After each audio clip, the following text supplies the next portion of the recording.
Welcome back, everyone. We're on lecture 25, the late medieval in Italy. We could also refer to this really as the Proto-Renaissance, the beginning stages of what will become the Renaissance, which more or less we can date from around the year 1400. So we're now looking at artwork that kind of sets the stage for this big transformation of art, a revival of the styles that we came to know in the classical era of Greece and of Rome. So some of the main cities that will be important for us in these early days of the Renaissance, or the late days of the Middle Ages, however you want to look at it, will be Rome, Siena, Florence, Pisa, and Venice. And of course, remember that a lot of this territory was under the control of the Holy Roman Emperor for quite a period of time. So there is a connection, again, between the German artists and the Italians. I've included a bunch of names here that you don't need to know every single one, but just so that you become aware of how art begins to change as we look at the early days of the Renaissance. A lot of artists begin to be known by their own names, as opposed to just making work as a craftsperson and not being credited for that work. We actually know the names and know the life stories of artists much more frequently now as we move into the beginnings of the Renaissance. So one of the artists that we'll look at today will include Chimabue, whose name really is Senni di Pepi, but he was known by his nickname Chimabue, which translates to English as Oxhead. We'll also pay attention to the work of some artists who are known for the name of the city that they came from or the city that they worked in. You can see how it functions a little bit, this naming system, almost the way we name celebrities today. We know them very often by a single name. So the first artist that we want to look at to know the work of is the work of Nicola Pisano. And Nicola Pisano is an artist who is best known as a sculptor, primarily of relief sculptures, although also freestanding sculptures exist. And this is an example of an object known as a pulpit. So this is literally an object that the officiant would stand inside of, and the eagle that you see would be essentially a lectern for holding a book, a Bible, or what have you. So the sculpture around the outside of this piece represents stories from the life of Christ. You can see an annunciation taking place, adoration of the Christ child, rather, by the shepherds. But one of the things that I think is really fascinating about what Nicola Pisano is doing is incorporating these figures that you see here.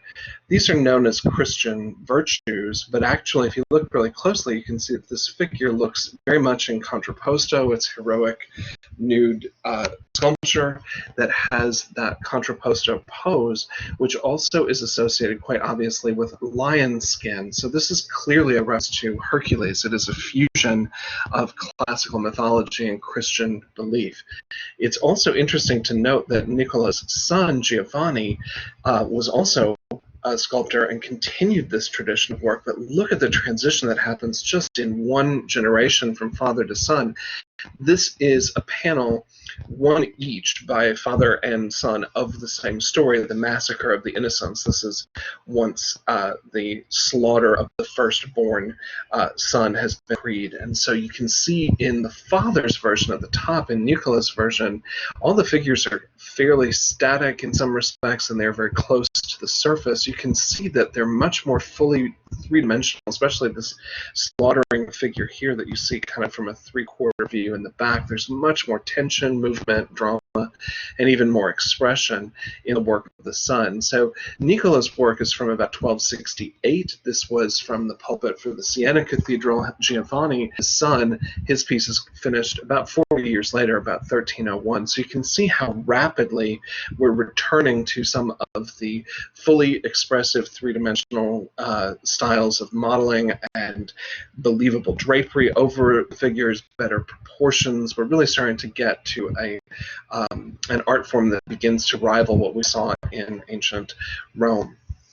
I thought you'd also like to see some of the exterior sculpture from this cathedral Orvieto that includes a Last Judgment among the sculptural forms. And you see in the fourth pillar of this cathedral the damned being bound and taken to hell by devils. So we certainly have themes that we are accustomed to seeing in Romanesque and Gothic, but notice that the figures really seem to have more believable anatomy, especially the emaciated forms of these demonic forces that are carrying the damned to hell. Definitely more emotion is expressed too. We definitely will see painting begin to change the same way that sculpture does. Obviously, that Eastern Byzantine tradition is going to continue, and you can see that in this particular example of a crucifix, the anatomy, particularly in the six-pack abs of Christ, is really ridiculously unbelievable. But you can see that there is some attention to highlight and shadow, and that's going to increase as we go forward. You could almost associate some of this style of painting not only with the icon style, but also with the idea of making sure that we can recognize individual specific symbols. We can tell who the characters are specifically because of the clothing that they wear or the poses that they are holding. Also, it's kind of interesting to know that as we head into the 1300s, we will be in a period during which we will have an argument over the office of the papacy. We'll actually have what is known as the schism, in which two rival popes will vie for this office. So it's still a time in which there's a lot of political tension within religion as well. The Holy Roman Emperor is going to be responsible for making sure that a single pope is named, and that will end the schism by the year 1417. So we still have a connection here in Italy to the political power of the Holy Roman Empire. We definitely start to see painting that begins to address the desire to try to create believable perspective in linear perspective. It's not perfect, but it's getting there. And you certainly can see highlight and shadow being rendered in a way in these paintings by an unknown master known as the St. Francis master, because the paintings reference the life of St. Francis. We begin to see the roots of the Renaissance here. In the altarpiece paintings, for the most part, they are painted in egg tempera, and you can see the preparation of that material. The egg itself, we can separate the yolk from the white, and then we can pierce the skin of the egg yolk and remove the yellow runny portion from the inside, which will act as a very sticky binder that will hold pigment to our painting surface and will dry clear. The term Renaissance, we also want to make sure we have this for our vocab terms. Renaissance really does mean rebirth, specifically the rebirth of classical ideas, not only in art, but in philosophy and in politics. Humanism was a philosophy of the Renaissance that emphasized classical education, reading and learning about the culture of Greece and Rome in particular, but especially exploring your own potential. The humanists believed that we were not perfect, but we were perfectible, that we were able to become better than we are at the moment through striving for our own self-improvement. And so humanism really drives a lot of the Renaissance work. The Renaissance painters also worked in fresco. We'll see quite a few paintings in fresco, which is painting on plaster. Now, we saw this, of course, all the way back in Egypt, but that was secco fresco, dry fresco, painting tempera directly onto dry plaster. In Italy, a technique develops which we call buon fresco, where painting into wet plaster. So the plaster is applied to the wall and hasn't completely dried when the painting is applied. So an artist would only be able to do a certain amount of work within one working day, because the plaster, once it dries, would no longer be able to be worked in this true buon fresco technique. So a ginerata is one day's work, and you can sometimes see the seams between where one day's work finishes, the next day's work starts. We talked about guilds, the associations of merchants, craftspeople, basically the fusion of a workers' union with a governing body that sets prices and governs particular professions. That's definitely at the heart of Renaissance economics. The way that art is being made is definitely very different. Artists were becoming members of artists, either painters' guilds or sculptors' guilds.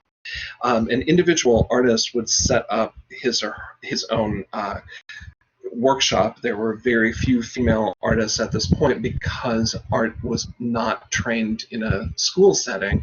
In order to learn, you became an apprentice to a painter or a sculptor, and you went and lived in their home, and you lived and did the work in their workshop and learned their techniques. So very few women were going to be allowed by their parents as young teenagers to go live with some strange old man who was teaching them art. So the apprentice system did kind of limit who had access to art training.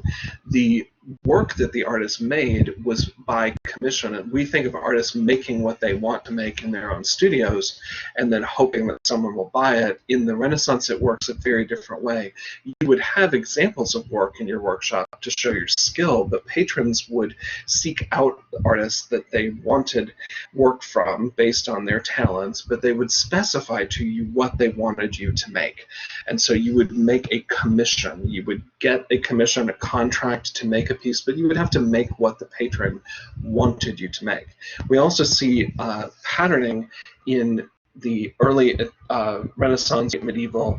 These forms that you see at the bottom of the screen are known as the quatrefoil, four-lobed framing devices that we'll see in several designs in Italy.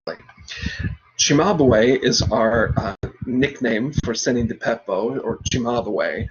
His name translates to ox head, so he probably was not the most beautiful person, but a great painter of this transitional period. This piece comes to us from the very end of the 1200s, 1290, and it's an altarpiece painting. It's really quite large. It's deceptive on the screen, but it's over 12 feet in height and over 7 feet in width, and it very much continues the tradition of the Eastern Byzantine style. You see that gold background and the kind of repetitive, almost identical faces of those angels. They're very much repetitive, symbolic imagery here. You notice that Madonna, the Mary figure, is seated on a throne in what looks to be a pretty complex architectural setting, and it's odd, but it seems as though the steps that lead up to her throne are curved inward toward her, but then at the bottom of the screen, where you see the patron saints, you see them framed as if those are round arches over their heads. So there's clearly not a preference of perspective here. We sometimes refer to this style of painting as the Italo-Byzantine because it continues the Byzantine style now in Italy in the late Middle Ages. We also sometimes refer to the technique of adding highlights onto this dark drapery as shading in reverse, as if we're taking something dark and slapping a highlight onto it. But the figure underneath is not entirely believable. We don't really see a sense of anatomy here in the work of Chimabue. You can see again that he's painting some of the same types of images over and over and over again, because this, of course, is what the clients want for individual chapels and churches that they are patrons of.